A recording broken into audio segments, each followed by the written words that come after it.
Hello दोस्तों, नमस्कार, आदाब, सत श्री अकाल। आज आप लोग जो केस लेकर के आए हूँ, यह जो केस है ब्रिस्केट एडिमा का केस है।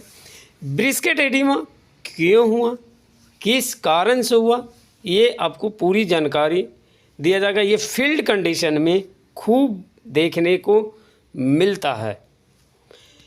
किस कारण से ब्रिस्केट एडिमा होता है ये भी बताएंगे। ये हमारे टीम के सदस्य हैं और इसका जो है ब्रिस्केट एडिमा में जो इन्फ्लामेशन है उसका डायग्नोसिस करें और जुगुलर वेन को ओवेरिएंट है कि नहीं है वो भी डायग्नोसिस कर रहे हैं।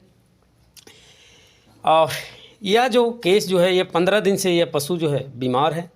इसका लगातार ट्रीटमेंट किया जा रहा है। इसका ब्लड, गोबर, पेशाब तीनों टेस्ट किया गया है, जिसमें ब्लड में जो है न्यूट्रोफिलिया बढ़ा हुआ आया है। इस पशु का न्यूट्रोफिलिया क्यों बढ़ा, किस कारण से बढ़ा, ये भी आपको जानकारी देंगे। इसके बाद इसका यूरिन में भी जो है कि इन्फेक्शन है और गोबर में जो है वो कीड़ा है। गोबर आप कितना बार भी टेस्ट करवाइए उसमें कीड़ा ही आता है। इसे डिवर्मिंग भी दिया गया है। यूरिन के लिए भी इसमें एंटीबायोटिक का इस्तेमाल किया है। न्यूट्रोफिलिया को कम करने के लिए भी एंटीबायोटिक दिया गया है। जैसे ही ये हमारी टीम वहाँ पर ब्रिस्केट एडिमा को दबाते हैं, पशु जो है मुंह खोल करके सांस लेने लगता है। पशुपालक ने बताया कि ये जो इन्फ्लामेशन जो आप देख रहे हैं ये शुरू से ही है, लेकिन यह जो इन्फ्लामेशन कुछ पशुओं में रहता भी है, लेकिन ये सभी पशु में नहीं रहता है। ख़ास करके अगर बीमार पशु है तो उसे इस तरह के डायग्नोसिस ज़रूर करें। इसका टेम्परेचर जो है सुबह से शाम होते होते बढ़ जा रहा है, जैसे लग रहा है कि एनाप्लाज्मा है, जबकि इस एनाप्लाज्मा का भी लगातार इलाज किया गया है, लेकिन कोई सुधार नहीं हुआ। धीरे धीरे पशु का स्थिति और गंभीर होते चला गया। इसका ट्रिप्स का इलाज किया गया, लेकिन उसके बावजूद भी इसमें कोई सुधार नहीं हुआ। लगातार 15 दिन से इसे दवा दिया जा रहा है। पशुपालक के द्वारा डायग्नोसिस में सहयोग नहीं होने के कारण इसका जो है कि आज इसका इलाज किया गया, जिसमें क्योंकि जब ब्रिस्केट एडिमा होता है तो उसका कारण होता है या तो हार्मोनल हो सकता है। हार्मोनल होने का कारण जब पशु प्रेग्नेंट रहता है तब भी जो है ब्रिस्केट में एडिमा होता है। जब पशु को लंपी स्किन होता है, वायरल बीमारी, तब भी ब्रिस्केट एडिमा होता है।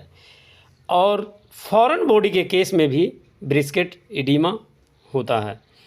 तो यह जो केस आप जो देख रहे हैं ये फॉरेन बॉडी का ही केस है, जिसके कारण है कि इसका जो है ब्रिस्केट में एडिमा है। फॉरेन बॉडी का एक पहचान है कि उसमें टेम्परेचर बना हुआ रहता है। टेम्परेचर उसमें जब भी आपको बनता है तो 103 से 4 के बीच में रहता है, जबकि एनाप्लाज्मा में टेम्परेचर 104-5 तक चला जाता है।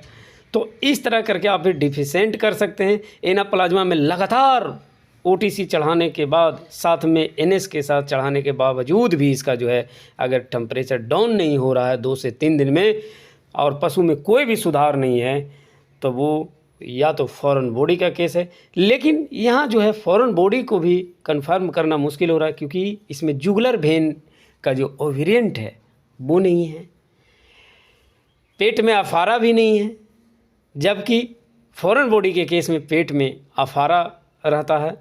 और इस पशु को केवल मेरे द्वारा 2 दिन का ट्रीटमेंट किया गया और इस पशु को जवाब दिया गया कि यह पशु बचने वाला नहीं है, इसकी मौत निश्चित है।